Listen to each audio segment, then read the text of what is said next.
ये सनातन का सम्मान हो रहा है।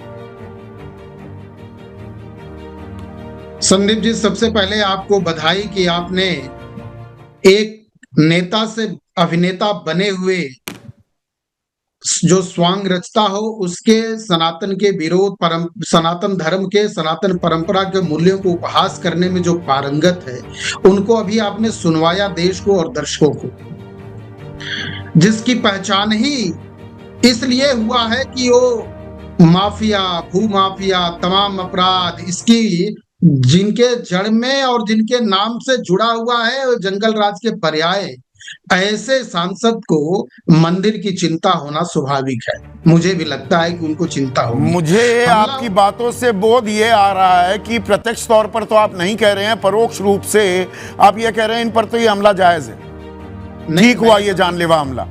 नहीं, मैं हमला पर आया ही नहीं है। अच्छा, मैं तो बता रहा हूं उनके अभिनय के बारे में। अच्छा, ये अभिनय हो रहा है, कौशल है, कैसे वो पारंगत है अभिनय करने में, वो कितने महारथी हैं अभिनय करने में, उनको कितना भगवान राम की चिंता है, ये देश और समाज और जनता जानती है। और आपको भगवान राम की कितनी चिंता है? आप जो अभिनय कर रहे हैं 2 महीने से एसआईटी के नाम पर जो नौटंकी हो रही है, उसे मैं अभिनय कहूं? गलत कह रहा हूं? फिर नहीं, पता लगा चढ़ावा चोरी, वो डाका नृपेंद्र मिश्रा के शब्द है, मेरे नहीं, उसके बारे में कुछ पता लगा? संदीप जी, आप सवाल करें और आपके सवाल के लिए हम खड़े हैं, सामने हैं, हाजिर हैं, हम उसका स्वागत कर रहे हैं। बहुत सुंदर सवाल है, इसमें कहीं कोई दुराय नहीं, बिल्कुल उसका वो प्रक्रियाधीन है। तत्काल प्रभाव से एसआईटी गठित हो गया, जांच हो गई, सारी बातें बाहर आई, संबंधित उसके जो भी तारीख पर तारीख मिल रही है। चंपत राय बंसल ने बस जी इस्तीफा दे दिया। वो चढ़ावा चोरी के साथ जमीन घोटाले का मामला था, उसकी तो कोई बात ही नहीं करता।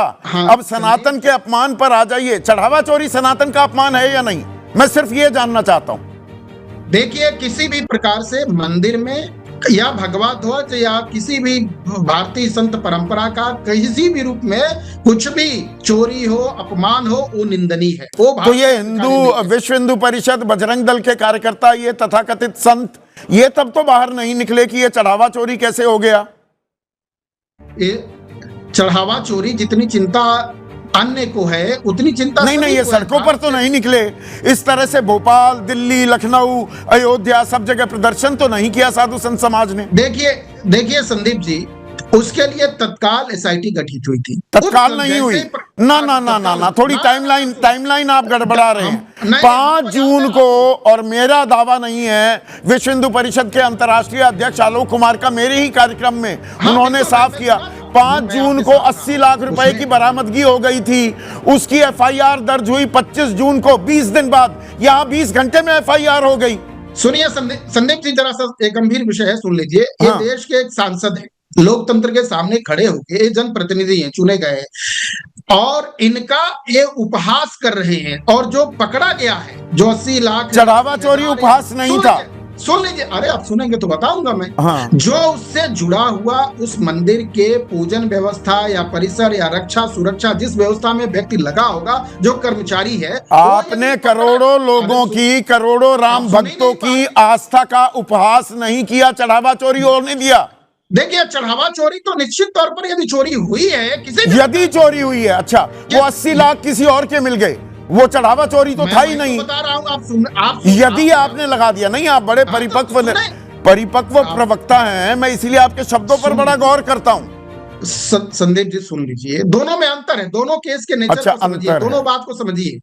वहां जांच प्रक्रिया चल रही है, उससे संबंधित जो भी व्यक्ति पाया गया या अच्छा, तो चढ़ावा चोरी तो बात नहीं पूरी हो पा रही, सनातन का अपमान नहीं है। ये आप ही के शहर लखनऊ में 4 जुलाई की ये तस्वीरें देख रहे हैं, वो दोबारा से दिखाइए। हनुमान के भेष में आपका ही कोई कार्यकर्ता नाच रहा है रोड शो में, आपके अध्यक्ष के रथ पर। यह हनुमान जी का अपमान नहीं है। ठीक, संदीप जी, आप मुझे 1 मिनट देंगे इसका उत्तर देने के लिए? संदीप जी, यदि आप महाभारत में विश्वास करते हो तो महाभारत की एक प्रमुख घटना है कि जब श्री कृष्ण अर्जुन को ज्ञान दे रहे थे, उस समय उनके सारथी के रूप में जब थे, तो उस समय भगवान हनुमान ही वहां आए थे और आशीर्वाद दिए थे।